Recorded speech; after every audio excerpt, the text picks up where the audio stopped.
Jeg hedder Julie, jeg er 18 år gammel, og jeg har tabt mig 20 kilo hos vægtkonsulenterne.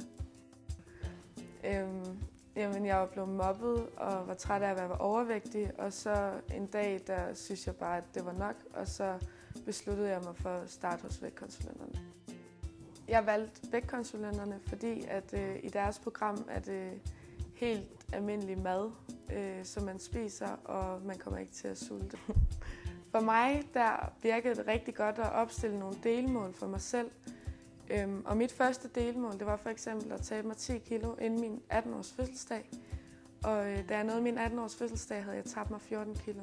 Altså hvis jeg skulle nævne 3 ting, som mit vægttab har gjort ved mig, så er jeg blevet mere glad for min krop, og jeg har fået mere selvværd, og jeg hviler meget mere i mig selv.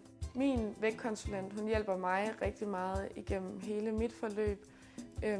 Og selvom at der er op- og nedture, og jeg har haft dårlige uger, så har hun hjulpet mig op igen og hjulpet mig videre. Fordi at hos vægtkonsulenterne, der er det den lange proces.